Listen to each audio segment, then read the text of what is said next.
सावधान। नमो अरिहन्ताणम् नमो सिद्धाणम् नमो आयर्याणम् नमो उवज्झायाणम् नमो लोए सवसाहूणम् तीन भुवन में सार वीतराग विज्ञानता शिव स्वरूप शिवकार नमः त्रियोग संहारिके। हम पढ़ रहे हैं परम मांगलिक ग्रंथ श्री छहडाला जी। इसके रचयिता पंडित श्री दौलत राम जी हुए हैं। इसके अंतर्गत 6 ढालें आती है। उसमें से हमने दूसरी ढाल पढ़ी। दूसरी ढाल में मिथ्या दर्शन, मिथ्या ज्ञान, मिथ्या चारित्र यानी कि संसार परिभ्रमण के मूल कारणों का वर्णन किया। क्यों किया यह वर्णन? पंडित जी ने 2 बार लिखा उसमें, ताते यो सब मिथ्या चारित्र त्याग, और उसके पहले भी ऐसा लिखा था कि ताते इनको तजिए सुजान, मतलब मिथ्या दर्शन, मिथ्या ज्ञान, मिथ्या चारित्र का वर्णन इसलिए किया क्योंकि यह मिथ्या दर्शन, मिथ्या ज्ञान, मिथ्या चारित्र अच्छे से समझकर त्यागना है। हाँ, तो ये हमें ख्याल में होना चाहिए कि हम 6 ढाला क्यों पढ़ रहे हैं, दूसरी ढाल क्यों पढ़ी, हमने याद क्यों की। हमें यदि ये पाए जा रहे हैं मिथ्या दर्शन, मिथ्या ज्ञान, मिथ्या चारित्र, तो हमें अपनी भूमिका के अनुसार यथा योग्य उसको त्यागना है। नहीं तो संसार परिभ्रमण के मूल कारणों का त्याग नहीं होगा तो संसार का चक्र चलता रहेगा, और संसार में जो दुख रूप अवस्थाएं जिसका वर्णन पहली ढाल में किया है पंडित जी ने, वो सब अवस्थाएं जीव की होती रहेंगी।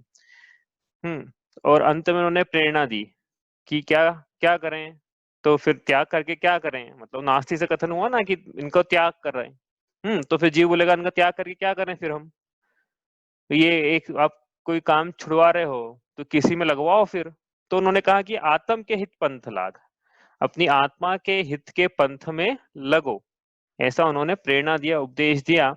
तो फिर प्रश्न उठा कि आत्मा का हित क्या है। तो उसके लिए ये तीसरी ढाल का पहला छंद पढ़ते हैं हम। देखिए, आत्म को हित है सुख सो सुख आकुलता बिन कहिए, आकुलता शिव माहिन ताते शिव मग लाग्यो चाहिए, सम्यक दर्शन ज्ञान चरण शिव मग सो दुविध विचारो, जो सत्यारथ रूप सुनिश्चय कारण सो व्यवहारो। हमने बहुत सारी बातें पढ़ी हैं यहाँ पे और काफी बातें शेष है इसमें करना, आज करेंगे। तो पहली बात क्या है, देखो आत्म का हित क्या है, ये प्रश्न उठा था दूसरी ढाल में, तो उसका उत्तर यहाँ पे मिला कि आत्मा का हित सुख है। मेरा कल्याण सुख, मेरा कल्याण इसमें है कि मैं सुख की प्राप्ति करूं, मेरा हित इसमें है कि मैं सुख की प्राप्ति करूं। सीधी सी बात है, इसमें कोई किसी का विरोध तो हो नहीं सकता है। तो उन्होंने फिर बोला कि सुख का लक्षण क्या है, तो यहाँ उन्होंने बताया सुख का लक्षण जो है वो निराकुलता है। और जीव ने अनादिकाल से क्या मान रखा था कि सुख का लक्षण तो इष्ट का संयोग, काफी मतलब इस प्रकार से हमने विवेचना करी थी कि उसने इसकी विरोधी मान्यताएं थी उसकी, कि उसने सुख को अनेक प्रकार से होना माना, विषयों से होना माना, मन से होना माना, इष्ट संयोग से माना, अनिष्ट वियोग से माना, पर पदार्थों की अनुकूलता से माना, प्रतिकूलताओं के हटने से माना, देवायु के बंध से माना, पुण्याश्रव से माना, पुण्य के बंध से माना, इत्यादि अनेक प्रकार से उसने पर पदार्थों की प्राप्ति की इच्छा करी, या किसी भी प्रकार के संयोगों वियोगों की इच्छा करी, तो उस इच्छा में, उत्पत्ति में, वृद्धि में और उनकी पूर्ति में इस जीव ने सुख माना। लेकिन यहाँ पे कह रहे हैं कि जो सुख है वह इच्छाओं में नहीं है, अनुकूलताओं में नहीं है, और प्रतिकूलताओं में दुख भी नहीं है। तो फिर सुख और सुख का लक्षण क्या है? सुख का लक्षण है कि अनुकूलता और प्रतिकूलताओं के प्रति जीव में आकुलता ही न रहे, तो वो सुख का लक्षण है। लेकिन जीव ने ऐसा नहीं माना, तो अनादिकाल से क्या कर रहा है, संसार में परिभ्रमण कर रहा है। देखो इन्होंने पंडित दौलत राम जी ने ही एक देव स्तुति लिखी, दर्शन स्तुति, सकल गे गायक वाली। तो उनमें उसमें उन्होंने ऐसा लिखा कि आकुलित भयो अज्ञान थार जो मृग मृग तृष्णा जानवारी, आकुलित भयो अज्ञान धारी जो मृग मृग तृष्णा जानवारी। मैं भ्रम्यो अपन पो बिसरी आप अपनाए, विधि फल पुण्य पाप निज को पर को करता पिछान, पर में अनिष्टता इष्ट ठान। आकुलित भयो अज्ञान धारी, जो मृग मृग तृष्णा जानवारी, तन परिणति में आपो चितार, कब हूँ न अनुभव स्वपद सार। तो क्यों हूं मैं अकुलित, क्यों हुआ मैं? क्या क्या लिखा वहां पे? स्पष्ट लिखा वहां पे, क्यों? कि मैंने निज को पर का कर्ता माना, पर को निज का कर्ता माना, और मैंने पर पदार्थों के इष्ट अनिष्ट संयोगों की कल्पना करी। तो इन कारणों से मैं आकुलित हुआ हूँ, और आकुलित भयो इस अज्ञान से मैं आकुलित हुआ हूँ। और जैसे कि कोई मृग रहता है, मृग तृष्णा के कारण आकुलित है, वैसे ये जीव अनादिकाल से पर पदा मतलब इच्छा कर करके आकुलित हो रहा है। तो अब हमने आपसे बोला था कि आकुलता जो है ये दुख रूप है, इसका आपको विचार करना है। देखो मैंने देखता हूँ मैं, हाँ मैंने कुछ विचार करने के लिए आपको बोला था, वो लिखा भी है शायद, मैं देखता हूँ एक सेकंड, ये स्क्रीन शेयर करी, हाँ देखो ये देखो इतने पॉइंट्स हमने डिस्कस किए पिछले 2-3 दिन में। वो आपसे बोला था कि विचार करना है आपको, ऐसा नहीं कि अपन बस सीख पढ़ लें और आगे बढ़े, प्रैक्टिकली वर्कशॉप की तरह इसका उपयोग करना है। देखो अपन पढ़ते हैं, अब विचार तो आपको करना है। विचार तो हम यहाँ भी कर नहीं पाएंगे ना, चिंतन तो आपको करना है। स्वाध्याय करके उसका अनुप्रेक्षण चिंतन किया जाता है। जिनवाणी का पान करके उसको पचा के उसका रस आता है, इसको बोलते हैं चिंतन करना। ठीक है, तो वो रस तो आपको आना है, वो तो सब पढ़ रहे हैं यहाँ पे। देखो पहला प्रश्न आप लगाना अपने ऊपर, हाँ मतलब चिंतन करना है इसका। क्या हमें अतीत की कोई इच्छा पूर्ति से ऐसे सुख की प्राप्ति हुई है कि फिर कोई नई इच्छा ही नहीं हुई हो? लगाना अपने ऊपर कि क्या मेरे को कोई ऐसी वस्तु की इच्छा की पूर्ति से ऐसे सुख की प्राप्ति हुई कि कोई नई इच्छा नहीं हुई हो। तो हमको बताना भी, आपको भी हुई है तो सबको बताना क्लास में, तो हम भी उस इच्छा की पूर्ति करें और सुख की प्राप्ति करना, क्योंकि जे त्रिभुवन में जीव अनंत सुख चाहे, मैं जीव हूँ, मैं सुख चाहता हूँ, तो मुझे भी सुख चाहिए। तो आपकी कोई इच्छा पूर्ति से आपको सुख हुआ हो तो सबको बताइए, क्या क्या गलत है उसमें? हाँ, सब सब सुखी होंगे। और यदि नहीं हुई है तो फिर हमारे मन में भी इच्छाएं तो बनी हुई है कि भविष्य में ऐसा हो जाएगा तो सुख हो जाएगा, भविष्य में वैसा होगा तो सुख होगा। इच्छाओं के ढेर में बैठकर हम क्या करते हैं, किसी सुख का इंतजार करते रहते हैं। तो फिर दूसरा प्रश्न है कि क्या भविष्य में कोई ऐसी लौकिक इच्छा है जिसकी पूर्ति से हमें सुख की प्राप्ति होगी, और इस प्रकार से सुख की प्राप्ति होगी कि कोई नई इच्छा नहीं हो। देखो सुख की प्राप्ति मतलब इच्छाओं की पूर्ति से सुख की प्राप्ति होगी, तो फिर नई इच्छा नहीं होना चाहिए, क्योंकि हम सुख चाहते थे, इच्छाओं की पूर्ति से सुख की प्राप्ति हो गई है। हाँ, तो फिर वापस नई इच्छा क्यों करें? वो जो सुख हुआ है, आनंद हुआ है, उसका जीव मजा लेना, भरपूर आनंद ले, उसका सुखी तो चाहिए था, सुख की प्राप्ति हो गई है, तो नई इच्छा नहीं होना चाहिए उसकी। नई इच्छा हो रही है तो फिर अभी सुख की प्राप्ति नहीं हुई है, इसका मतलब ये है। क्योंकि सुख की प्राप्ति होती तो नई इच्छा नहीं होना चाहिए नए सुख की प्राप्ति की। तीसरा, अब समझते हैं ये इनके काफी वैभवता है, संपन्नता है, परिग्रह है। तो क्या उनके, क्या जिन्हें सर्व अनुकूलताएं हैं उनकी तरफ देखें अपन, क्या अब इनकी सारी इच्छाएं पूर्ण हो गई है? मतलब क्या अनुकूलताओं की प्राप्ति होने से इच्छाएं पूर्ण हो जाती है क्या? कोई जितने भी बड़े बड़े दिख रहे हैं हमको, जो भी हमारा रोल मॉडल बन जाते हैं ना, कि हमारा रोल मॉडल कौन है भैया, तो 2-4 लोगों के नाम लेते हैं जो कि बिजनेस टाइकून रहते हैं, इस प्रकार से जो धनाढ्य हैं, रोल मॉडल बन जाते हैं। तो क्या उनकी इच्छाओं की पूर्ति हो गई है क्या? और यदि इच्छाओं की पूर्ति नहीं हुई है तो इच्छाओं के कारण अभी भी दुखी हैं, इसका मतलब अनुकूलताएं मिलने पर भी जीव दुखी है। तो अनुकूलताओं की पूर्ति से सुख का होने का कोई संबंध ही नहीं है। चौथा पॉइंट, संसार में कोई ऐसी वस्तु है जिसे प्राप्त करके सुख की प्राप्ति होने से फिर कोई नई इच्छा नहीं होगी? पहले इच्छाओं के लिए लिखा था कि इच्छाओं की पूर्ति, अब कोई संसार में कोई ऐसी वस्तु जिसकी प्राप्ति हो जाए, कोई ऐसा रसगुल्ला, कोई इंद्रियों का विषय भोग, हाँ कुछ भी लौकिक वस्तु जिसकी प्राप्ति हो, हम हो, आप एक का नाम ही बता दो बस। हम थोड़ी बोल रहे प्राप्त करके बताओ, हम तो नाम ही पूछ रहे हैं आपसे कि भाई ये वस्तु है, ये कार बंगला, हाँ स्त्री पुत्र, संपत्ति, व्यापार, नौकरी, कुछ भी, शरीर की निरोगता, कि भाई ये इसकी प्राप्ति मैं कर लूंगा तो मैं सुखी हो जाऊंगा, उसके बाद कोई नई इच्छा नहीं रहेगी मेरी। ऐसी कोई वस्तु है संसार में? ये विचार आपको करना है, सब हम सबको करना है, मतलब मैं भी शामिल हूँ उसमें। जब मुझे इच्छित वस्तु की प्राप्ति होती है तो सुख वस्तु प्राप्ति का है, तत्संबंधी आकुलता के अभाव का। देखो संसार में क्या होता है, हम किसी वस्तु की प्राप्ति के लालायित रहते हैं, फिर वस्तु प्राप्त हो जाती है तो हमको ऐसा लगता है कि हमें सुखानुभूति हो रही है। तो वो सुखानुभूति मान भी लें, यदि लोग व्यवहार में सुखाभास मान भी लें, सुखाभास, हाँ, तो सुखाभास किस चीज का है? वो सुख का जो आनंद की प्राप्ति हो रही है, क्या वास्तव में वस्तु मिलने से हो रही है, क्या वो वस्तु के संबंध में इच्छा संबंधी आकुलता थी, उस आकुलता के अभाव का सुख है वो। तो हमें देखेंगे वस्तु का सुख नहीं है वो, तो इच्छाएं हो रही थी, आकुलताएं हो रही थी, और आकुलताएं नहीं हो रही है तो तत्संबंधी आकुलता के अभाव का सुख है वो। मतलब वस्तु में सुख नहीं है, इच्छाओं के अभाव में, आकुलता के अभाव में सुख है। इससे इस बात की सिद्धि होती है। वो भी थोड़ी देर के लिए होती थी, तो कोई बोले कि फिर तो इच्छाओं की पूर्ति कर करके तत्संबंधी आकुलता के अभाव करके रखे सुखी हो जाएंगे, तो ऐसा होता नहीं, क्योंकि जिस समय वस्तु की प्राप्ति हुई है तत्संबंधी आकुलता का तो अभाव हो गया है, लेकिन एक नई आकुलता खड़ी हो जाती है, तो फिर आपस में दुख जो है शुरू ही रहते हैं, उसके चालू ही रहते हैं। अगला पॉइंट देखें तो क्या संसार में कोई ऐसा भी है जिसके कोई आकुलता नहीं है? कोई है क्या संसार में ऐसा? मतलब पहले क्या बोला था हमने कि संसार में कोई ऐसा है जिसके अनुकूलताओं की पूर्ति या इच्छाओं की पूर्ति में सुख होता है, वो लेकर आओ। हाँ, पहला पॉइंट ये था। अब दूसरा यहाँ पे भी ये बोल रहे हैं कि क्या संसार में कोई ऐसा है जिसके कोई आकुलता नहीं है? संसार में ऐसा कोई भी नहीं, ऐसा कोई आकुलता नहीं है। हाँ नहीं तो अरिहंत भगवान तो बोलेंगे संसार में ना, नो संसारी बोला है श्लोक वार्तिक अलंकार में अरिहंत भगवान को, नो संसारी, किंचित संसार उनका भी है। संसारण मुक्ताश्च, ऐसा सूत्र है, दो प्रकार के जीव होते हैं, संसार मुक्त। तो अरिहंत भगवान क्या है फिर? तो अरिहंत भगवान मुक्त तो नहीं बोल पाएंगे तो उस अपेक्षा संसारी कह रहे हैं।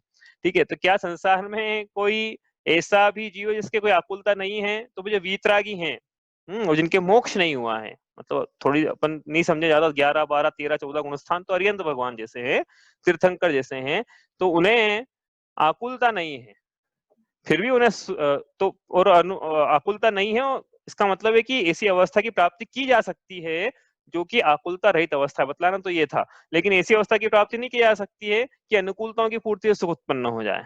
दोनों बातें हैं, इधर भी देखो उधर भी देखो। हाँ, तो फिर सुख किस बात का है? सुख उनको निराकुलता का है, मतलब निराकुलता सुख रूप हुई और आकुलता दुख रूप हुई।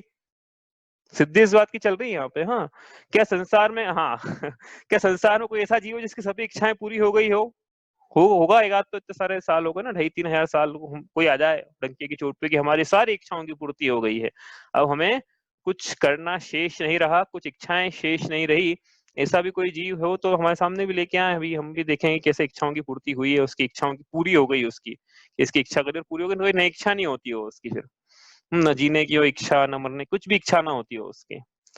हाँ, तो ये होता नहीं किसी के साथ में, इच्छाएं पूरी नहीं होती है, नई नई इच्छाएं उत्पन्न होती रहती है, और जीवन पूरा हो जाता है, लेकिन इच्छाएं पूरी नहीं होती है। नहीं हुए मनोरथ पूरे, रह गए सब काम अधूरे। क्या बोल रहे हैं कि कोई मनोरथ पूरे नहीं होते हैं, सब काम अधूरे रह जाते हैं। नहीं हुए मनोरथ पूरे, सब रह गए काम अधूरे। इंद्रादिक धनुर्धर सूरे, यमराज ने आचक चूरे। सब मरण को प्राप्त हो जाते हैं, इच्छा तो पूरी होती रही है। सचिंतन तो और आगे करेंगे अपना नित्य भावना में। लेकिन संसार में ऐसा कोई जीव नहीं है जिसकी सभी इच्छाएं पूरी हो गई है, लेकिन संसार में ऐसे जीव हैं जो कि इच्छाओं का निरोध, जिनका इच्छाओं का निरोध हो गया है। इच्छाएं पूरी वाला कोई नहीं मिलेगा, लेकिन इच्छाओं के निरोध वाले मिल जाएंगे।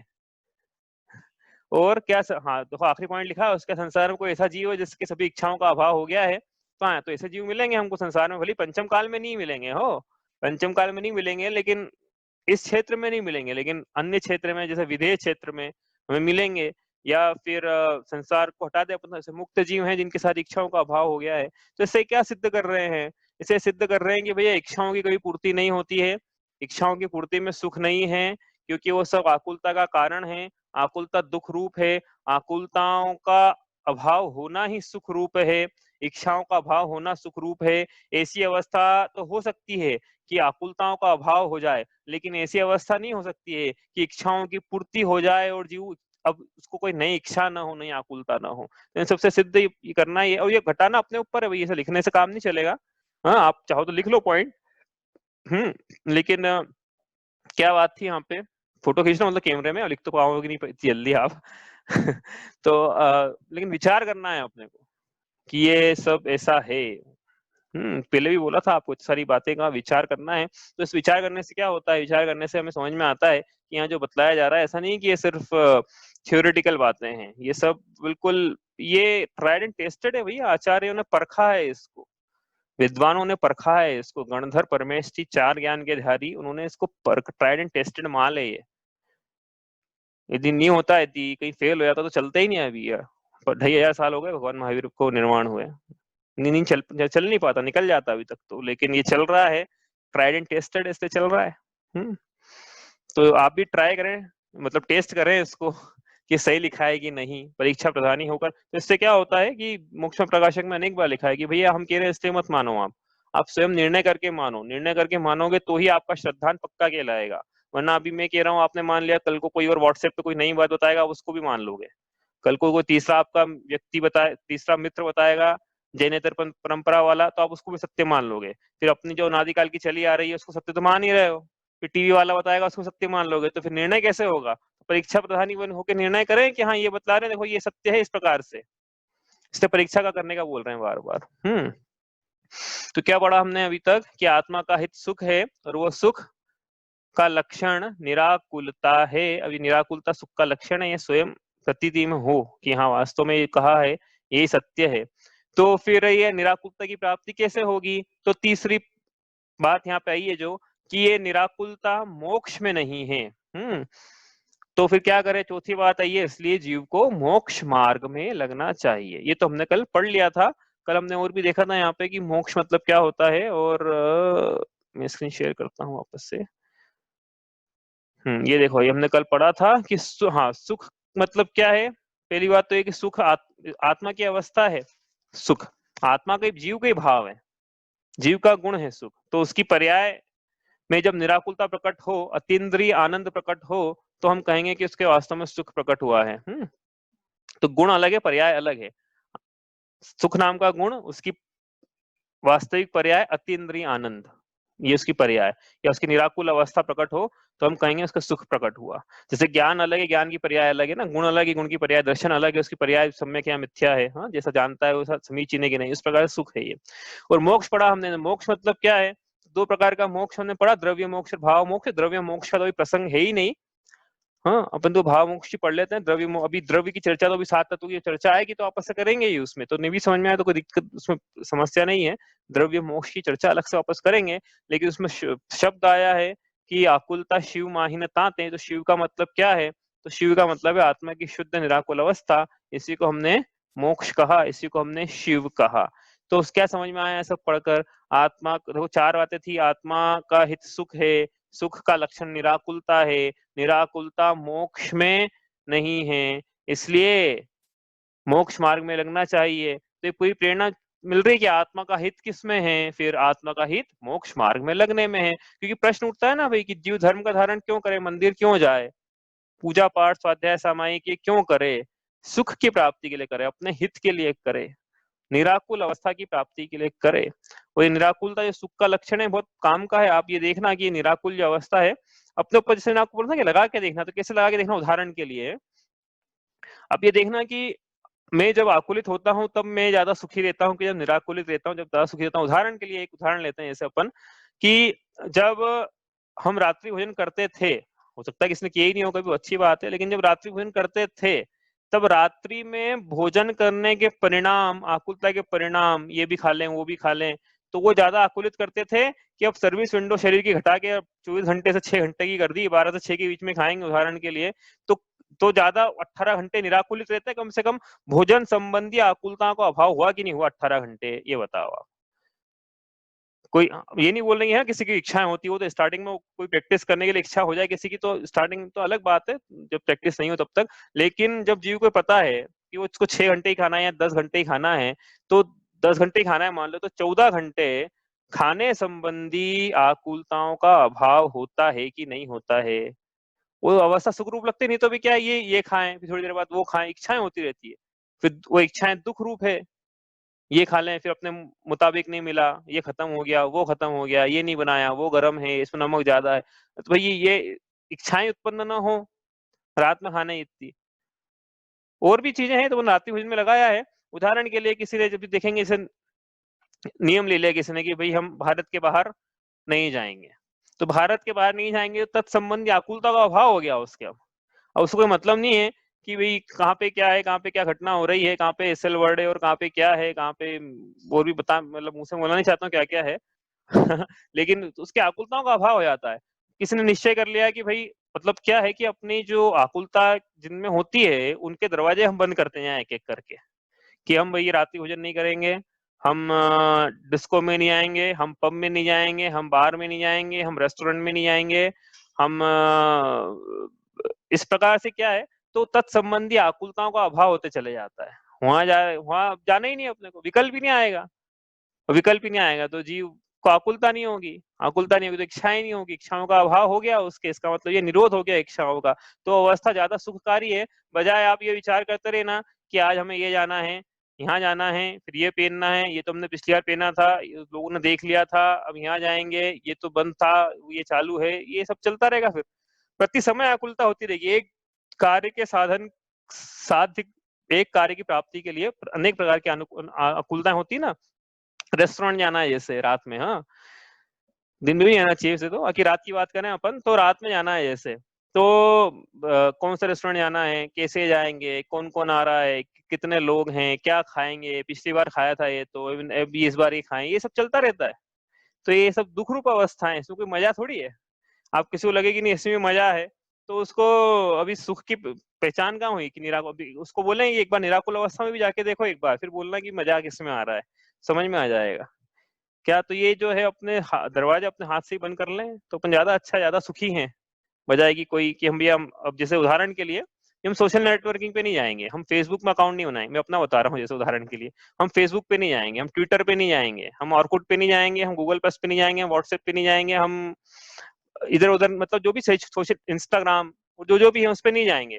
तो संबंधी आकुलता का अभाव हो गया। आप कुछ भी चले फेसबुक पे, अपना क्या मतलब उससे, कोई भी कुछ भी, क्योंकि अभी तो क्या है कि फेसबुक पे एक फोटो डाला, फिर उसने लाइक किया, उसने डिसलाइक किया, उसने कमेंट नहीं किया, ये सब चलता रहता है उस पे। उदाहरण के लिए, मेरे को तो पता नहीं क्या चलता है, और भी चलती होगी चीजें उसमें दुनिया भर की, लेकिन ये सब चलता रहता है। तत्संबंधी आकुलता का अभाव हो गया हमको, अब इच्छाओं के निरोध हो गया हमको, हमको और समय मिलता है हमारे दूसरे कार्यों के लिए।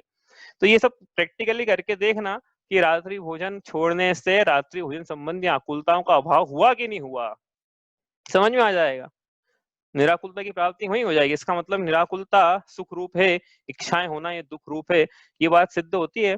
ये बात हम बार बार बता रहे हैं यहाँ पे आपको, इसलिए बोल रहे हैं कि इससे क्या है कि ये एक लाइन से जीव का धर्म में प्रवेश होता है, द्वार है ये क्या, इसलिए इसको थोड़ा समझा रहे हैं। नहीं तो जीव बोले कि हम क्यों मोक्ष की प्राप्ति करें, हाँ तो निराकुल अवस्था के लिए, तो निराकुल अवस्था की प्राप्ति क्यों करें, सुख की प्राप्ति, क्योंकि निराकुल अवस्था में सुख है, ये अनुभव करके देखे, बस इतनी सी बात है। ठीक है, अब आगे चले यहाँ से। किसी को कुछ पूछना है तो आप पूछते चले जाना भाई, अपन चलते हैं अब। हमारा ये हो गया, 4 बातें हो गई इसमें। कौन कौन सी 4 बातें, वापस से। आत्मा का हित सुख है, सुख निराकुलता में है, निराकुलता मोक्ष में है, इसलिए मोक्ष मार्ग में लगना चाहिए। 4 बातें, इसलिए धर्म का धारण करना चाहिए, इसलिए मंदिर जाना चाहिए, इसलिए स्वाध्याय करना चाहिए, इसलिए अणुव्रत अंगीकार करना चाहिए, इसलिए और भी बातें आएंगी इसमें, सब बहुत सारी बातें हैं, सब करना चाहिए, अभी बता नहीं रहे, सब इसमें पढ़ेंगे हम, ये सब करना चाहिए इसलिए। तो इसे मोक्ष मार्ग है क्या, इसका मतलब? तो अगली पंक्ति में उसका उत्तर है, वैसे अभी नहीं दे रहा हूँ, अगली पंक्ति में आएगा उत्तर। ठीक है, तो मोक्ष मार्ग में लगना चाहिए, तो फिर मोक्ष मार्ग क्या है ये बताओ। अब एक एक प्रश्न का उत्तर मिलता है, दूसरा प्रश्न खड़ा हो जाता है। विश्व किसे कहते हैं, द्रव्यों के समूह को। द्रव्य किसे कहते हैं, गुणों के समूह को। गुण किसे कहते हैं, जिनसे मिलके जो पर्यायों वाला, तो पर्याय किसे कहते हैं, तो फिर वो पर्याय बताएं। तो इस प्रकार से जब एक प्रश्न होता है तब दूसरा प्रश्न खड़ा हो जाता है। तो ऐसे ही आप तो प्रश्न, आत्मा का हित क्या है, सुख, सुख क्या है, निराकुलता, निराकुलता कहाँ है, मोक्ष में नहीं है, तो मोक्ष प्राप्ति कैसे करें, मोक्ष मार्ग पे लग के। तो मोक्ष मार्ग क्या है, तो अगले पंक्ति में उस मोक्ष मार्ग का उत्तर दिया कि सम्यक दर्शन, सम्यक ज्ञान, और चरण मतलब एक्चुअली चरण मतलब पैर, जिससे प्रवृत्ति की जाती है ना, तो चरण मतलब प्रवृत्ति रूप आचरण, तो आचरण मतलब चारित्र, मतलब सम्यक चारित्र, सम्यक शब्द सब में लगाना है, सम्यक दर्शन, सम्यक ज्ञान, सम्यक चारित्र, यही मोक्ष मार्ग। शिव मग लिखा है, शिव मग मतलब मोक्ष मार्ग, मग मतलब मार्ग, ऊपर भी लिखा है मग, नीचे में शिव मग, शिव मग मतलब यही मोक्ष मार्ग है। सो यह मोक्ष मार्ग दुविध विचारो, दु मतलब दो, विध मतलब प्रकार, विचारो मतलब विचार करना चाहिए। तो सम्यक दर्शन, सम्यक ज्ञान, सम्यक चारित्र यही मोक्ष मार्ग है। इसको दो प्रकार से जानना चाहिए। तो दो प्रकार कौन से हैं? फिर प्रश्न ये उठा। तो उन्होंने अगले पंक्ति में उसका उत्तर दिया क्या, कि जो सत्यार्थ रूप है वह सु लिखा है ना, तो जो सत्यार्थ रूप है सु, वह निश्चय, निश्चय क्या? मोक्ष मार्ग है। और कारण मतलब सत्यार्थ का जो कारण है, मतलब निश्चय का जो कारण है, सो वह व्यवहार मोक्ष मार्ग है। इस प्रकार से मोक्ष मार्ग क्या? इस प्रकार मोक्ष मार्ग दो प्रकार का है। ऐसा उम्मीद थी आप बोलोगे, लेकिन मोक्ष मार्ग दो प्रकार का नहीं है। देखो क्या है। क्या लिखा ऊपर? विचारो ऐसा लिखा है, दो प्रकार का ऐसा कहाँ लिखा है? दो बार सोचो।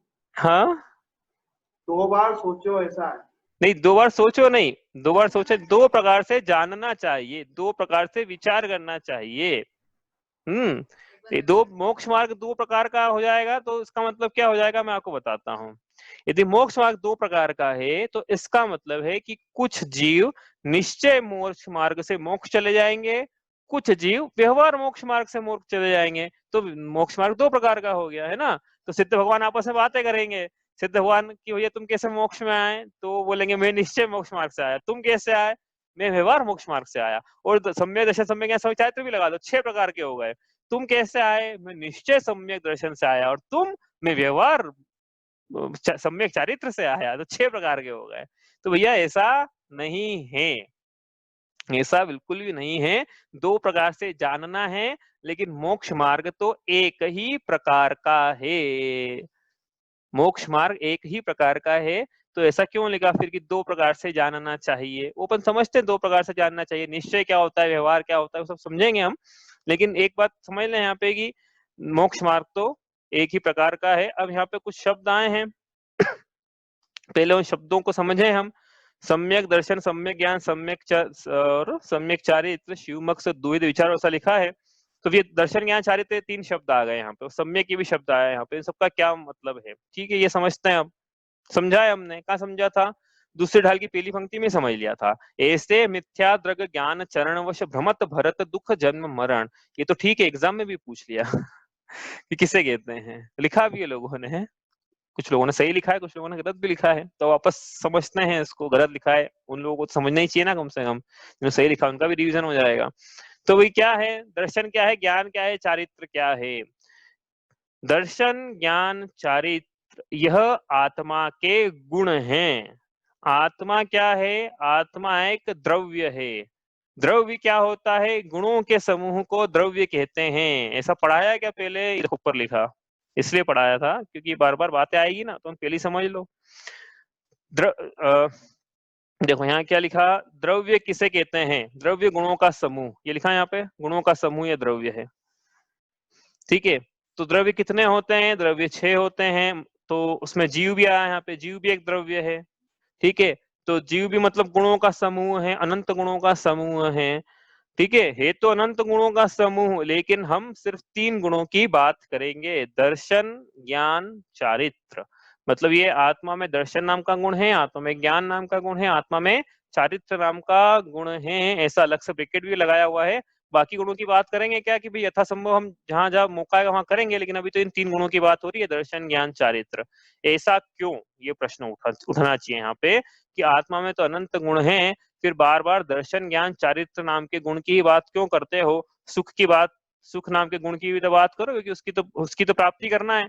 वीर्य की भी बात करो, वस्तुओं के सामान्य प्रतिभास की भी बात करो, अस्तित्व वस्तुत्व और प्रदेशत्व प्रमेयत्व अगुरु लघुत्व इन सब की भी बात करो। तो ये दर्शन ज्ञान चारित्र की हमेशा क्यों बात करते हो? ऐसा क्या है कि आत्मस्वरूप इन तीनों को आपने बिल्कुल प्रमुखता से बतलाया है, बाकी सबको तो गौण ही कर दिया जैसे कि है ही नहीं। तो ऐसा क्यों? बताओ, कोई कारण बताना चाहता है कि ऐसा क्यों दर्शन ज्ञान चारित्र की प्रमुखता से बात की जाती है? आत्मा में देखो प्रश्न ये है कि जीव जो है उसमें अनंत गुण है, दर्शन ज्ञान चारित्र कौमा कौमा अनंत। तो लेकिन जब जीव के गुणों की बात यहाँ पे भी करी है, तो वहाँ पे दर्शन ज्ञान चारित्र इन तीनों की प्रमुखता से बात क्यों करी है? अन्य को क्यों गौण कर दिया, अन्य गुणों को?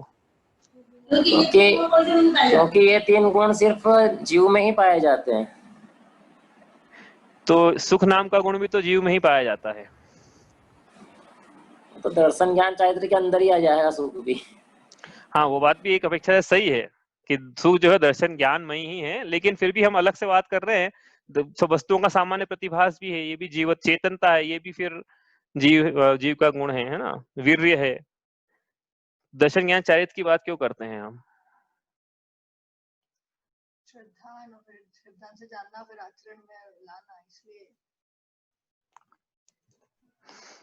कोई नहीं होता, चलो इसको हमने पहले ही बताया था। दूसरी ढाल मुझे याद अच्छे से, क्योंकि प्रसंग आता है तो मुझे वही याद आता है मुझे पता है। देखो ये क्या है, आत्मा में अनंत गुण हैं। प्रसंग किस बात का है? लेकिन यहाँ पर प्रसंग मोक्ष मार्ग का है, प्ररूपणा वर्णन मोक्ष मार्ग का है। तो इसलिए इन तीन गुणों की बात होती है। क्यों होती है? मोक्ष मार्ग के प्रसंग में इन तीन गुणों की ही बात क्यों होती है? क्योंकि ऐसे मिथ्या दृग ज्ञान चरण वश भ्रमत भरत दुख जन्म मरण, ताते इनको तजिए सुजान। कि भाई ये जो जीव है अनादिकाल से दर्शन ज्ञान चारित्र इसकी विपरीतता के कारण संसार में परिभ्रमण कर रहा है, ताते इनको तजिए। तो संसार परिभ्रमण का मूल कारण है दर्शन ज्ञान चारित्र की विपरीतता, इसलिए दर्शन ज्ञान चारित्र नाम के गुणों की बात होती है। पढ़ के आ गए ना ये तो हम। वो प्रसंग मोक्ष मार्ग का है, तो इसलिए मोक्ष मार्ग पे जीव को लगना है, मोक्ष मार्गी होना है, मोक्ष की प्राप्ति करना है। मतलब दर्शन ज्ञान चारित्र इन गुणों की जो विपरीतता है उसको समीचीनता में बदलना है, इसलिए तीन गुणों की बात है। सुख तो क्या है कि ये मार्ग पे चलेगा जीव तो सुख उसके उत्पन्न हो जाएगा। वीर्य जो है मार्ग पे चलेगा तो छायोक्षण तो पाया ही जा रहा है, छाई हो जाएगा। उसके लिए प्रयास नहीं करना है कि अनंत वीर्य की प्राप्ति हो साहब मुझे, तो वीर्य की बात करें। लेकिन भाई ये अपने आप जैसे होता है ना बाय वन गेट वन, तो यहाँ बाय थ्री करोगे गेट इनफाइनाइट फ्री, ऐसा है। इन तीन की समीचीनता की बात करो, बाकी जहां भी असमीचीनता विपरीतता अपने आप ठीक हो जाएगी। बात समझ में आ रही? तो इन लिख के देखें इसको एक बार, तो देखो दर्शन ज्ञान चारित्र तीन आत्मा के गुण हैं। दर्शन ज्ञान चारित्र इनका मतलब क्या होता है अभी समझेंगे अपन, ये आत्मा के गुण हैं। लेकिन ये जब विपरीत हैं तो इसका मतलब क्या है? संसार मार्ग। समीचीन है तो मोक्ष मार्ग, ऐसा ऋचा ने होता, समीचीन है तो मोक्ष मार्ग, समीचीन है तो मोक्ष मार्ग हो जाएगा। अच्छा समीचीन विपरीत है तो संसार मार्ग, समीचीन होने लगे तो मोक्ष मार्ग, समीचीन हो जाए पूरे पूर्णता हो जाए, मतलब इनकी समीचीनता की पूर्णता हो जाए। तो किसी अपेक्षा से कह रहे हैं भैया मोक्ष है, नहीं तो आप बोलोगे कि अरिहंत भगवान के भी आप नो, बाकी किसी अपेक्षा से कह रहे हैं कि उनकी अब औपचारिकता रह गई मोक्ष जाने की, उस अपेक्षा से तो मोक्ष। तो इसलिए क्या बात क्या है यहाँ पे, संसारी को संसार का त्याग करके मोक्ष की प्राप्ति करनी है, तो दर्शन ज्ञान चारित्र इन तीन गुणों की बात इसलिए करते हैं क्योंकि इनकी विपरीतता संसार परिभ्रमण का मूल कारण, दूसरे ढाल की पहली पंक्ति। तो इसलिए इनकी विपरीतता को दूर करके ताते इनको तजिए सुजान, यो सो मिथ्या चारित्र त्याग। अब आत्म के हित पंथ लाग, आत्मा का हित मोक्ष, तो इसलिए इनकी विपरीतता का त्याग करें। तो समझ में आया फिर संसार मार्ग क्या है, मोक्ष मार्ग क्या है और मोक्ष क्या है। विपरीत है यदि दर्शन ज्ञान चारित्र गुण है, गुण की हमेशा कोई ना कोई पर्याय तो होगी ही होगी। तो दर्शन नाम के गुण की पर्याय या तो ठीक है या ठीक नहीं है, वैसे ज्ञान की गुण की पर्याय तो ठीक है, ठीक मतलब मोक्ष मार्ग में जैसी होना चाहिए वैसी है क्या, तो ठीक, नहीं तो विपरीत। वैसे चारित्र मोक्ष मार्ग में जैसा होना चाहिए चारित्र वैसा है क्या, नहीं है तो विपरीत। तो विपरीत है जिसको हम एक शब्द में बोलते हैं मिथ्या है, विपरीत को मिथ्या बोलते हैं। एग्जाम में क्वेश्चन भी आया था, विपरीत मतलब मिथ्या मतलब विपरीत। तो विपरीत मतलब मिथ्या है, मतलब मिथ्या दर्शन मिथ्या ज्ञान मिथ्या चारित्र, तो संसार मार्ग। और सम्यक होने लगे, तो सबसे पहले सम्यक दर्शन प्रकट होगा हो, सम्यक होने लगेगा मतलब क्या, देखो ये क्या है, दर्शन ज्ञान चारित्र ये इस प्रकार से एक एक करके पूरे होते हैं। पहले दर्शन पूर्ण होता है, फिर ज्ञान पूर्ण होता है, फिर चारित्र पूर्ण होता है, मतलब उसकी पर्याय की समीचीनता पूर्ण होती है, हाँ, उसकी सम्यकपना, उसका जैसा होना चाहिए वैसा तब पूर्ण होता है। तो पहले दर्शन पूर्ण होगा, फिर ज्ञान पूर्ण होगा, फिर इसका क्या मतलब है कि दर्शन पहले छायिक सम्यक दर्शन होगा, फिर ज्ञान छायिक सम्यक ज्ञान होगा, फिर चारित्र छायिक सम्यक चारित्र होगा। नहीं समझ में आ रहा है तो दर्शन में जो मिथ्यात्व नाम की प्रकृति जिसका उदय चल रहा था ना, मिथ्यात्व पूरी हट जाएगी, तीनों और सात, 3 4 3 7 हमेशा के लिए। अब जी कोई मिथ्या दृष्टि नहीं होगा, तो उसको बोलते छायिक सम्यक दर्शन। वो देखेंगे अपन, अभी इसमें प्रसंग आएगा। उसी प्रकार छायिक ज्ञान मतलब क्या कि ज्ञान बढ़ते बढ़ते बढ़ते बढ़ते बढ़ते बढ़ते केवल ज्ञान, तो फिर दूसरे नंबर पे केवल ज्ञान, और तीसरे नंबर पे फिर चारित्र की पूर्णता। इस प्रकार से क्या है कि संसारी जो है इस प्रकार से मोक्ष मार्ग का अवलंबन लेके मोक्ष की प्राप्ति करता है, मतलब दर्शन ज्ञान चारित्र की पूर्णता करता है। इससे दर्शन ज्ञान चारित्र इनका यहाँ प्रसंग आता है, अपने को तो ये बतलाना है यहाँ पे। इसलिए क्या करना है, कितना मतलब समझ में आती है यहाँ से बात कि मुझ में तो अनंत गुण है, लेकिन फोकस क्या करना है, दर्शन ज्ञान चारित्र पे, वो इतनी सी बात है। इसलिए भगवान ने कितना बड़ा उपकार किया है समझ में आता है। भगवान के प्रति बहुमान जागना चाहिए, श्रद्धा आनी चाहिए कि भाई कोई किसी ने अपने अनुभव, पहले उदाहरण दिया था मैंने, किसी ने अपने अनुभव से हमें बता दिया, अनुभव से चीटिंग करके नहीं, अनुभव से बताया कि भैया तुम एग्जाम जो लिखने जा रहे हो ना, इसमें ये इंपॉर्टेंट क्वेश्चन है, 10 क्वेश्चन, इसको याद कर लो। अपने अनुभव से बताया उसने, वो 10 ही क्वेश्चन एग्जाम में आ जाए, तो उसके प्रति कितना हमको बहुमान आता है कि हाँ भैया इन्होंने हमको एग्जाम पास कराया। तो वैसे ही संसार सागर से तरने के लिए भगवान ने अनंत गुणों में से 3 गुणों फिल्टर लगा के बताया कि ये वीआईपी है भाई, बाकी सब गुणों को छोड़ो, अभी गौण करो, इन 3 गुणों की बात करो। दर्शन ज्ञान चारित्र ठीक है कि नहीं है, यदि नहीं है तो ठीक करो। तो अनंत गुणों से दृष्टि हटाकर इन 3 गुणों पे लगाई है, तो भगवान ने क्या करा, भवी जन को जो है सीधा सरल मार्ग करके बतलाया है मोक्ष का। तो भगवान के प्रति भक्ति का भाव आए बिना रहे नहीं, इसलिए उसको भी अपन देखेंगे। अभी उसको भी व्यवहार मोक्ष मार्ग कहा है किसी अपेक्षा से, अपन उसी प्रसंग पर आने वाले हैं अभी। ठीक है, समझ में आई ये बात? आई ना बात समझ में? चले आगे। विनय पाठ में है ना, सरल करी या जगत में भव्य जन को शिव गे। भगवान आपने भव्य जनों के लिए मोक्ष मार्ग सरल कर दिया। तो सरल कैसे कर दिया कि भैया आपने फिल्टर लगा दिया। हाँ, तो भगवान ने सरल करी या जगत में भव्य जन को शिव गे है, भगवान ने मोक्ष मार्ग को सरल करके बताया। विकास कुछ प्रश्न पूछना है? नहीं, ठीक है, चलो। तो हाँ, मेरा क्वेश्चन था हाँ, हाँ, ये नरेंद्र चंद्र और जोगीरासा क्या है? ये छंद का नाम है। जैसे अपन ने पुराने उसमें छंद में समझा था, हाँ 13 11 और वो सब चीजें, हाँ हाँ, करेंगे ना, इसमें तो लगाएंगे। ये ठीक है। छंद के भाई अलग अलग छंद रचना से, अलग पद मात्रा से, गण से, य माता राजभान सलगा वो लगा के, जैसे वसंत तिलका, तो इस प्रकार से क्या अलग अलग गण, अलग अलग मात्रा, अलग अलग शब्द रचना, तो उस पर अलग अलग छंद की रचना बनती है, तो उसका नाम रखना पड़ता है फिर कि हमने इस रचना में इस छंद को तो नाम रख दिया उसका। कितनी मात्रा है, चौपाई है तो 16 16 16 16 इस प्रकार से, तो चौपाई नाम रख दिया उसका। दुआ है 13 11 13 11 13 11, तो उसका नाम रख दिया। इसमें देखेंगे कितनी मात्राएं हैं, तो हिसाब से छंद का नाम रख दिया। ठीक है, वो तो छंद का नाम है। नरेंद्र छंद बोलो या जोगी रासा बोलो, तो आपको समझ में आना चाहिए कि हाँ ये नरेंद्र छंद लिखा है तो उसको कौन सी तर्ज में इसका उच्चारण करना है। जो दोहा लिखा है तो आपको समझ में आता है, वसंत तिलका लिखा है समझ में आता है, सोरठा लिखा है कहीं तो समझ में आता है कि हाँ भाई जैसे अपना जो मंगलाचरण सोरठे में है, समझ में आता है। तो उस प्रकार से ये इसलिए दिया जाता है साथ में कि आपको तर्ज का ख्याल हो। तो सम्यक दर्शन, सम्यक ज्ञान, सम्यक चारित्र, ये मोक्ष मार्ग 2 प्रकार से जानना चाहिए। अब दर्शन ज्ञान चारित्र की बात तो हमने करी कि इसकी बात क्यों करते हैं। अब आगे चलते हैं हम कि दर्शन ज्ञान चारित्र होते क्या है, तो समझ में आया आत्मा के गुण होते हैं, लेकिन ये आत्मा के गुण क्या कार्य करते हैं, क्या इनकी पर्याय है, क्या काम है इनका, ये नहीं होता तो क्या होता है आत्मा में। हाँ, दर्शन, अब दर्शन क्या है यहाँ पे, दर्शन का मतलब क्या लेना है, देखो दर्शन के बहुत सारे मतलब है, कर लेते हैं आज, तो आगे प्रसंग आएगा नहीं, हमने बोला था कि जब आएगा तो करेंगे। दर्शन के 4 काफी सारे मतलब होते हैं। एक दर्शन का मतलब होता है आंखों से देखना। हाँ, आंखों से देखना, ये पहले भी किया था एक बार, रिवीजन कर रहे हैं क्विक। दूसरा दर्शन का मतलब होता है कि फिलोसफी, फिलोसफी की स्पेलिंग फिलोसफी, ठीक है। फिलोसफी मतलब जैन दर्शन, जैसे उदाहरण के लिए, हाँ, बौद्ध दर्शन, तो दर्शन लगाया ना वहां पे, तो वो फिलोसफी मान मतलब मत।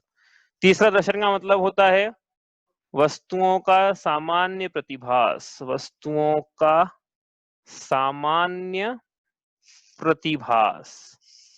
लेकिन यहाँ पे जो दर्शन लिया है सम्यक दर्शन ज्ञान चरण, यहाँ पे दर्शन का मतलब है श्रद्धान। ठीक है, तो दर्शन के 4 मतलब है। अब हमको कौन सा लगाना है वो डिपेंड करता है कि क्या प्रसंग चल रहा है। तो यहाँ पे मोक्ष मार्ग का प्रसंग जब भी चलेगा तो हम आंखों से देखने वाला लगा नहीं सकते, क्योंकि सभी जीव जिनको भी आंखें पाई जा रही है, हाँ, चतुरेंद्रिय जीव सब भी मोक्ष मार्गी हो जाएंगे, नहीं तो फिर इसलिए वो तो नहीं हो पाएगा।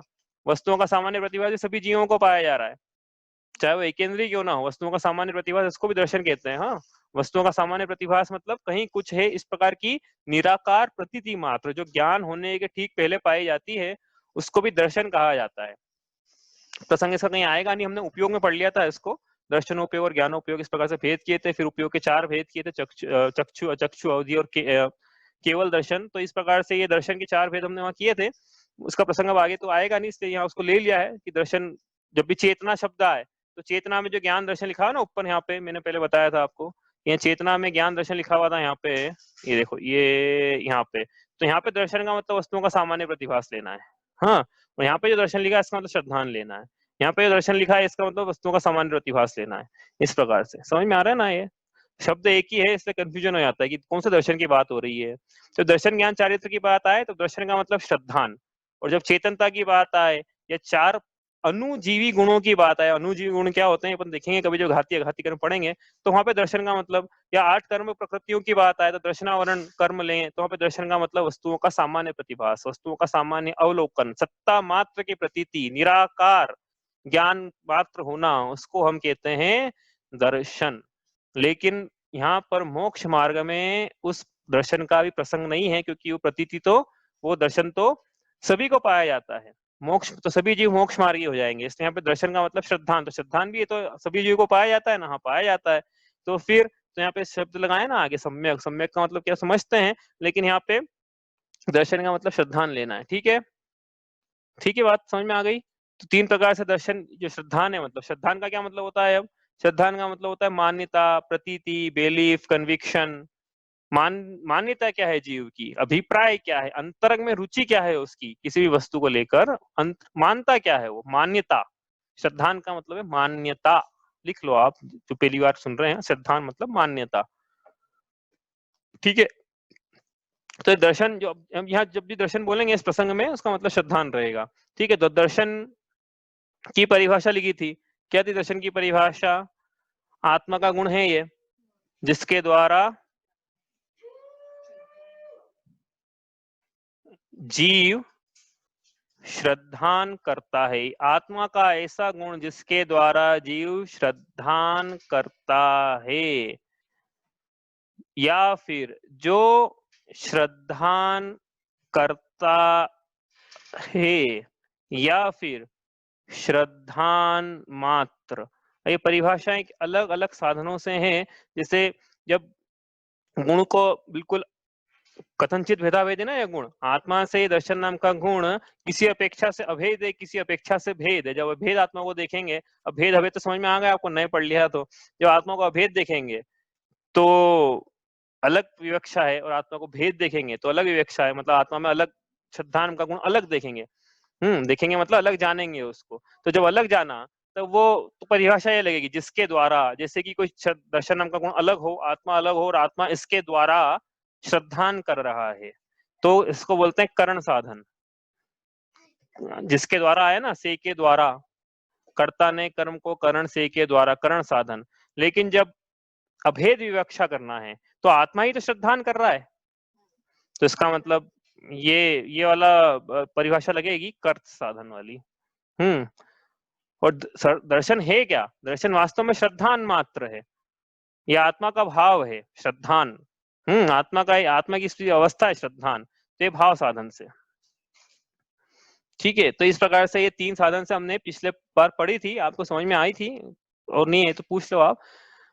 ठीक है, इस प्रकार से ये दर्शन की परिभाषा हुई। इसी प्रकार से ज्ञान की, दर्शन ज्ञान चारित्र्य पढ़ रहे हैं हम, ज्ञान ये परिभाषा लगाएंगे अब, जिसके द्वारा जीव जानता है, ज्ञान करता है मतलब, या जानता है ऐसा लिख लो, जिसके द्वारा आत्मा में एक ऐसा गुण है जिसके द्वारा जीव जानता है, तो उसको हम ज्ञान कहते हैं, लिख लो आप, जिसके द्वारा जीव ये मैं लिख नहीं रहा हूं पूरा, जिसके द्वारा जीव जानता है, या फिर जो जानता है, या फिर ज्ञान मात्र या जानना मात्र।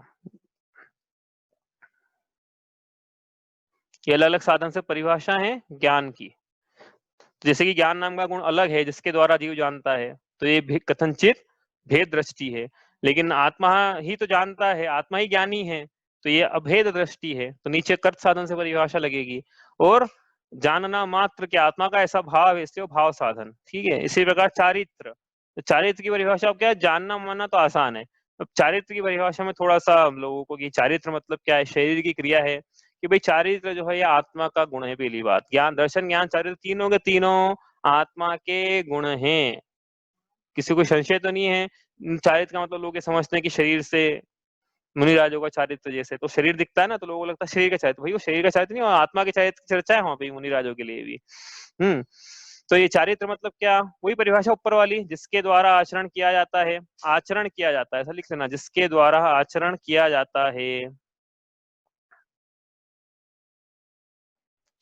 या जो आचरण करता है,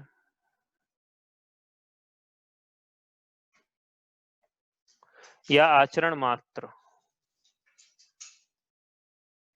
तो आचरण मतलब क्या होता है? आचरण मतलब होता है प्रवृत्ति, मतलब प्रवृत्ति मतलब इस प्रकार से मत लेना कि कुछ विकल्पात्मक प्रवृत्ति हो। हाँ, आचरण मतलब कि लीनता समझ लो, लीनता। तो पर पदार्थों में लीनता है तो मिथ्या चारित्र, आत्मा की आत्मा में लीनता है तो सम्यक चारित्र। इस प्रकार से उसका वर्णन किया था कि आत्मा में आत्मा की प्रवृत्ति, रुझान, लगाव, लीनता, उसको हमने यहाँ चारित्र कहा, मतलब सम्यक चारित्र कहा। मतलब आचरण का मतलब होता है चारित्र, चारित्र का मतलब होता है आचरण। इस प्रकार से दर्शन ज्ञान चारित्र्य शब्दों की परिभाषा है। ठीक है। अब आगे शब्द आया सम्यक। ठीक है, ये तो ठीक है ना? किसी को कुछ पूछना? दर्शन ज्ञान चारित्र में 3 गुण थे आत्मा के, क्यों पढ़ रहे हैं ये? परिभाषा ही ना उसमें क्या है? जो सत्यार्थ रूप सुनिश्चय कारण से व्यवहार हो, तो किस चीज का है ये? सम्यक दर्शन ज्ञान चरण शिव मगे मोक्ष मार्ग है, इसलिए दर्शन ज्ञान चारित्र पढ़ रहे हैं। दर्शन ज्ञान चारित्र मोक्ष मार्ग नहीं है, दर्शन ज्ञान चारित्र की समीचीनता मोक्ष मार्ग है। समीचीनता होना ये मोक्ष मार्ग है। तो इसलिए हम पढ़ रहे हैं इनको, क्योंकि ढाल में आए हैं ये शब्द। अब सम्यक शब्द आया, सम्यक का मतलब क्या है? सम्यक, अब सम्यक ये क्या है? निपात शब्द प्रशंसा के अर्थ में उपयोग में होता है, लेकिन सम्यक का मतलब प्रशस्त, प्रशंसा, जिसकी प्रशंसा की जाए। लेकिन अपन ज्यादा उलझते नहीं है अपन। सम्यक का मतलब है समीचीन, सही। मतलब मिथ्या का मतलब विपरीत था, अपोजिट था, रॉन्ग था। तो सम्यक का मतलब है सही, समीचीन, राइट। ठीक है। सम्यक का मतलब सही, समीचीन, जैसा होना चाहिए वैसा। कैसा होना चाहिए? कि जैसा पदार्थ का स्वरूप है वैसा होना चाहिए, जैसा मोक्ष मार्ग में जैसा पदार्थ का स्वरूप है वैसा होना चाहिए, तो वैसा। इसका मतलब सम्यक का मतलब समीचीन। अब ये सम्यक शब्द है, सब में लगाना है। तो ये सम्यक दर्शन, सम्यक ज्ञान, सम्यक चारित्र, सम्यक दर्शन, सम्यक ज्ञान, सम्यक ऐसा लगेगा पूरा, आप लगा लेना, लिख ले। ठीक है। तो इस प्रकार से ये तीनों शब्द लगेंगे। इसका मतलब क्या होता है? अब सम्यक दर्शन का क्या मतलब है? कि सम्यक मतलब, सम्यक दर्शन का क्या मतलब है? श्रद्धान। सम्यक का मतलब है समीचीन, तो सम्यक दर्शन का मतलब है समीचीन श्रद्धान। ज्ञान का मतलब जिससे जाना जाता है, समीचीन मतलब, सम्यक मतलब समीचीन, तो समीचीन ज्ञान। उसी प्रकार समीचीन चारित्र, सही चारित्र। तो ये क्या है? सम्यक दर्शन, सम्यक ज्ञान, सम्यक चारित्र। पंक्ति में आया है, क्या आया है? सम्यक दर्शन, सम्यक दर्शन ज्ञान चरण शिव मग है। ये क्या है? ये शिव मग है, ऐसा लिखा है ना यहाँ पे, शिव मग। देखो मैं आपको बताऊं क्या, ये देखो, सम्यक दर्शन, सम्यक ज्ञान, सम्यक चारण, ये मोक्ष मार्ग है, ऐसा लिखा हुआ है। यहाँ से लेके यहाँ तक पढ़ना है इसको। ये शिव मग लाल ही हो गया पूरा, एक सेकेंड, चलो हटा देता हूँ इसको। तो समझ में आया मोक्ष मार्ग क्या है, मतलब सुख की प्राप्ति का मार्ग क्या है? सम्यक दर्शन, सम्यक ज्ञान, सम्यक चारित्र, ये मुक्ति का मार्ग है? ये है मुक्ति का मार्ग। हमने तो कुछ और ही समझा था कि मुक्ति का मार्ग कुछ और है। हमने क्या समझा था? हमने सोचा था, हमने समझा था कि जिनेंद्र भगवान का अभिषेक क्या तो देखेंगे या करेंगे? 2 पूजा, भक्तामर का स्त्रोत और रात्रि भोजन त्याग, हो गया हमारा तो धर्म, ये हो गया मोक्ष का मार्ग। यहाँ तो नई बात बता दी, सम्यक दर्शन ज्ञान चारित्र, ये मोक्ष का मार्ग है, ये सुख का मार्ग है। हम तो लगता था भक्तामर का पाठ करना मोक्ष का मार्ग है। भक्तामर की कोई हम वो नहीं कर रहे विराधना भैया हो, ऐसा मत समझना। बताना तो बस ये है कि जीव ने ऐसा समझ लिया कि भक्तामर का पाठ करेंगे और जिनेंद्र भगवान का अभिषेक देखेंगे, रात्रि भोजन त्याग करेंगे तो हमारा तो मोक्ष हो जाएगा। बस हमने धर्म का धारण कर लिया, हम धर्मात्मा हो गए हैं, रात्रि भोजन त्याग कर लिया है हमने, हम धर्मात्मा हो गए हैं और उसको कुछ खबर नहीं है इसके अलावा। लेकिन यहाँ कह रहे दर्शन ज्ञान चारित्र, तो गलती हो गई है। तो फिर यहाँ गलती हो गई ना, किससे? दौलतराम जी से गलती हो गई ना। उनको लिखना चाहिए था यहाँ पे कि देखो ये है, हाँ, शांति धारा कौमा भक्त। अभी मैंने एक फोन लगाया क्षमावाणी पर्व पे, नाम नहीं बताऊंगा तो उनसे पूछा मैंने कि कैसे पर्यूषण क्या, तो मंदिर तो जा नहीं रहे, तो मैंने बोला फिर घर पे स्वाध्याय करते हो आप? तो उन्होंने बोला हाँ करते हैं। तो मैंने पूछा क्या करते हो, तो क्या बोला क्या बोला उन्होंने बताया, हाँ करते हैं ना, भक्तामर का स्त्रोत करते हैं स्वाध्याय में और पाठ करते हैं, और मतलब पाठ मतलब ये सामायिक टाइप के पाठ करते हैं। तो ये जीव ने ये माना है कि धर्म का धारण मतलब ये होता है, लेकिन यहाँ तो लिखा है सम्यक दर्शन ज्ञान चारित्र। हाँ, तो इस पे इसके ऊपर दृष्टि भी है कि नहीं है?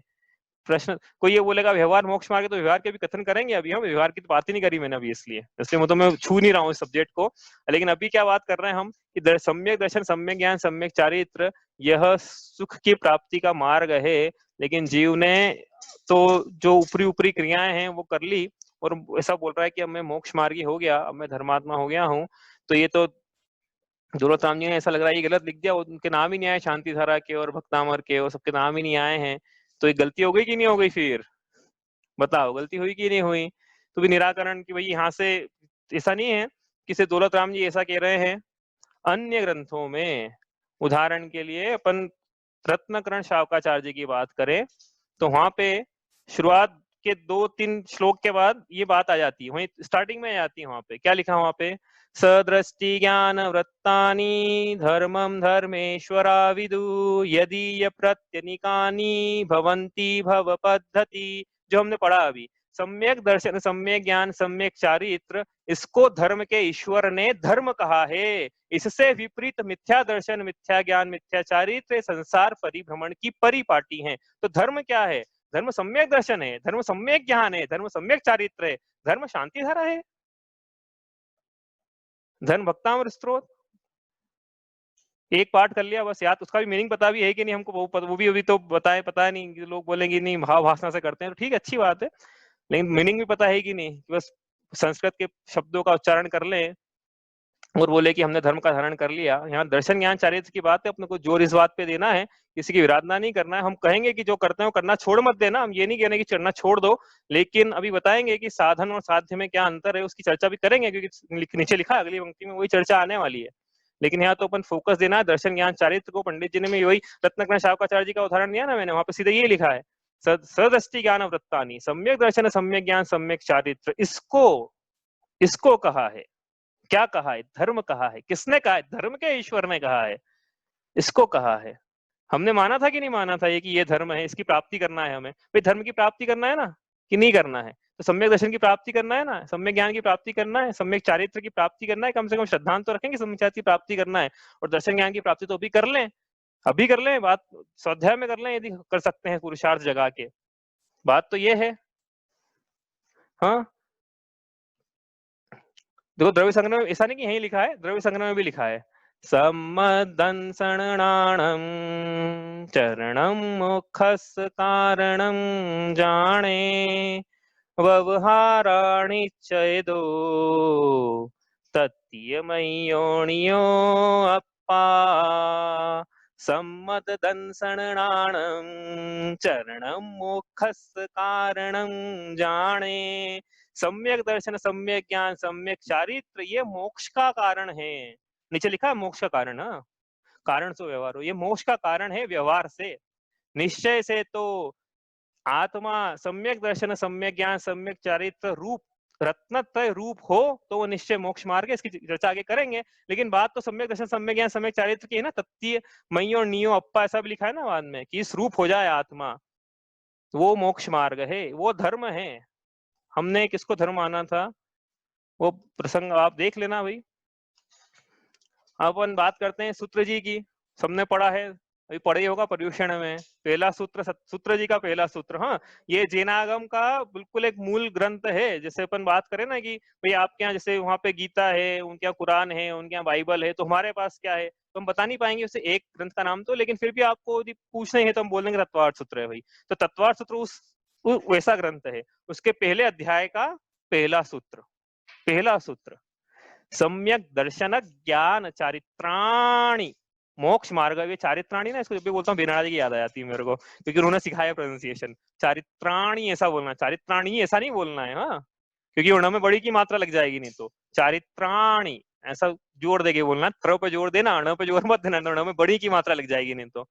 ठीक है, सम्यक दर्शन ज्ञान चारित्राणी मोक्ष मार्ग, ऐसा लिखा है वहां पे सूत्र जी में। तो सम्यक दर्शन, सम्यक ज्ञान, सम्यक चारित्र, ये मोक्ष मार्ग है। ठीक है, बात यहाँ पे आती है अपनी। तो ये सम्यक दर्शन, सम्यक ज्ञान, सम्यक चारित्र, ये मोक्ष मार्ग है। तो ये तीन बातें हो गई। पंडित जी ने लिखा कि ये दो हैं, दुविध विचारो, तो ये तो तीन बातें हो गई, सम्यक दर्शन, सम्यक ज्ञान, सम्यक चारित्र। वहां लिखा दो हैं, तो दो है कि एक है कि तीन है कि छह है कि कितने हैं, बड़ा कंफ्यूजन है इसमें। तो वही सूत्र जी में लिखा है ना, सूत्र के जो ग्रामर है उसे समझते हैं, वहां लिखा है सम्यक दर्शन ज्ञान चारित्राणी मोक्ष मार्ग। सम्यक दर्शन ज्ञान चारित्राणी मोक्ष मार्ग। कहाँ लिखा है ये मोक्ष मार्ग है? सूत्र जी में लिखा, पहला सूत्र सूत्र जी का। ये क्या लिखा है? सम्यक, अब सम्यक शब्द में लगाना है, सम्यक दर्शन, सम्यक ज्ञान, सम्यक चारित्र। ठीक है, अपन को क्या समझना है लेकिन यहाँ पे, हाँ क्या समझना है बताओ, क्या समझना है यहाँ पे कि यहाँ पे, हाँ यहाँ पे लगाया है एणी, मनम मने मनानी बहुवचन है, तो तीन तीन है यहाँ पे, सम्यक दर्शन, सम्यक ज्ञान, सम्यक, तीन है, मनम मने मनानी बहुवचन आ गया, पहली विभक्ति 1/3 बहुवचन। और यहाँ पे है मार्ग, बालक, बाल, तो 1/1 पहली विभक्ति का पहला वचन। ठीक है, तो ये यहाँ लिखा है तीन और मार्ग लिखा है एक, तो ये तीन मिलकर एक कैसे हो गए? तीन हो गए ना मार्ग भाई। सम्यक दर्शन, सम्यक ज्ञान, सम्यक चारित्र बहुवचन में है और मोक्ष मार्ग ये एक वचन में है, तो ये तीन मिलकर एक कैसे हो गए? तो इसका देखो, ज्यादा मैं इस विषय को विस्तार से नहीं करूंगा क्योंकि अपना विषय भी नहीं है वैसे ये, लेकिन हाँ वहां पे दुविध लिखा वो समझना है अपने को, तो वो समझ रहे हैं अपन तो कि ये जो है ये तीन मिलकर एक कैसे हो गए कि सम्यक दर्शन, सम्यक ज्ञान, सम्यक चारित्र, ये मोक्ष मार्ग है। इसके बीच में एक शब्द और लगाना पड़ेगा, हिंदी में ट्रांसलेशन करना है तो एक शब्द और लगाना पड़ेगा। वो क्या है शब्द? मोक्ष मार्ग। क्या है लिखा ना, सम्यक दर्शन ज्ञान चरण शिव मक्सो दुविध विचारो, तो मोक्ष मार्ग क्या है? सम्यक दर्शन, सम्यक ज्ञान और सम्यक चारित्र की एकता, एक रूपता, एकता, ये लगाना पड़ेगा साथ में। अब आया गया ना एक, तो अब ये एक का एक के साथ समानाधिकरण, क्योंकि ये एक वचन था, ये बहुवचन था, तो कैसे लिखें फिर अब साथ में हिंदी में खोल के उसको कि सम्यक दर्शन, सम्यक ज्ञान, सम्यक चारित्र, ये मिलकर एक मोक्ष मार्ग, तो कैसे लिखें? जैसे सम्यक दर्शन, सम्यक ज्ञान, सम्यक चारित्र, इन तीनों की एकता, ये एकता मिलकर अब क्या हुआ? एक हो गया, एक मोक्ष मार्ग है। ठीक है, तीन मोक्ष मार्ग नहीं है, एक ही मोक्ष मार्ग है। अब ये इस एक मोक्ष मार्ग को, सम्यक दर्शन, सम्यक ज्ञान, सम्यक चारित्र की एकता रूप एक मोक्ष मार्ग को दो प्रकार से जानते हैं, जानना चाहिए। एक है निश्चय मोक्ष मार्ग, व्यवहार मोक्ष मार्ग, चर्चा कल करेंगे, लेकिन आपको बस ये बताना था कि सम्यक दर्शन, सम्यक ज्ञान, सम्यक चारित्र, तीनों की एकता है। अब एकता का मतलब ये नहीं है कि गुण मिलकर एक हो जाएंगे। हाँ, एकता का क्या मतलब है कि तीनों साथ में प्रकट होंगे, पहली बात तो मोक्ष मार्ग बनेगा भाई। निश्चय मोक्ष मार्ग, निश्चय क्या होता है कल समझेंगे। निश्चय मोक्ष मार्ग तो तभी बनेगा जब तीनों साथ में प्रकट हो। और अभेद रत्नत्रय की प्राप्ति, इस प्रकार से एकता प्रकट होगी तो ही मोक्ष मार्ग बनेगा, अन्यथा नहीं बनेगा। इसकी विवेचना भी कल ही करेंगे कि अभेद रत्नत्रय, रत्नत्रय क्या होता है, अभेद रत्नत्रय क्या होता है, निश्चय क्या होता है, और उस निश्चय का कारण व्यवहार कैसे है। आज समय नहीं है, अब कल करेंगे। आपको इसमें से कुछ पूछना हो तो आप पूछ लो, वरना इतना ही करते हैं। ठीक है, तो आपको जो पॉइंट दिया 8-10 पॉइंट का चिंतन करना, और इसका भी चिंतन करना कि धर्म का स्वरूप तो भगवान ने ये बतलाया है, और मैंने क्या माना हुआ था, दर्शन ज्ञान चारित्र की समीचीनता पर मेरी दृष्टि है कि नहीं, कि ये वास्तव में तो ये करना था, अब मैं तो मंडप सजा के बैठ गया, अब लड़की का विवाह करना, लड़की उपलब्ध नहीं है, तो मंडप किस काम का। तो ये साधन की प्राप्ति करके साध्य ये था, इसलिए भक्ता मार्ग का कोई निषेध नहीं है भाई, जिसको करना है वो करे, लेकिन साध्य ये है, साधन वो साधन है, साध्य ये है कि उसका उससे भी दर्शन ज्ञान चारित्र की प्राप्ति हो तो जीव वो करे, हम तो मना थोड़ी कर रहे हैं किसी चीज का। इस प्रकार से ये है। अब कोई प्रश्न हो तो आप पूछ लो, वरना बचाओ, आप कल इसके आगे का करेंगे। चलो, स्याद्वादनये षट द्रव्य गुण पर्याय और प्रमाण का, जड़ कर्म चेतन बंध का, अरु कर्म के अवसान का, कह कर स्वरूप यथार्थ जग का, जो किया उपकार है, उसके लिए जिन वाणी माँ को वंदना शत बार है, वंदना शत बार है।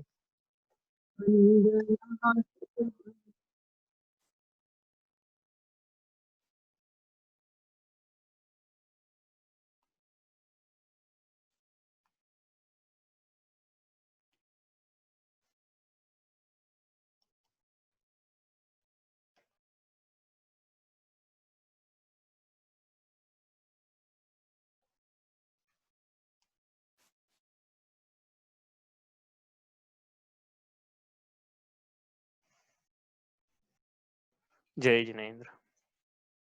जय जय जिनेंद्र।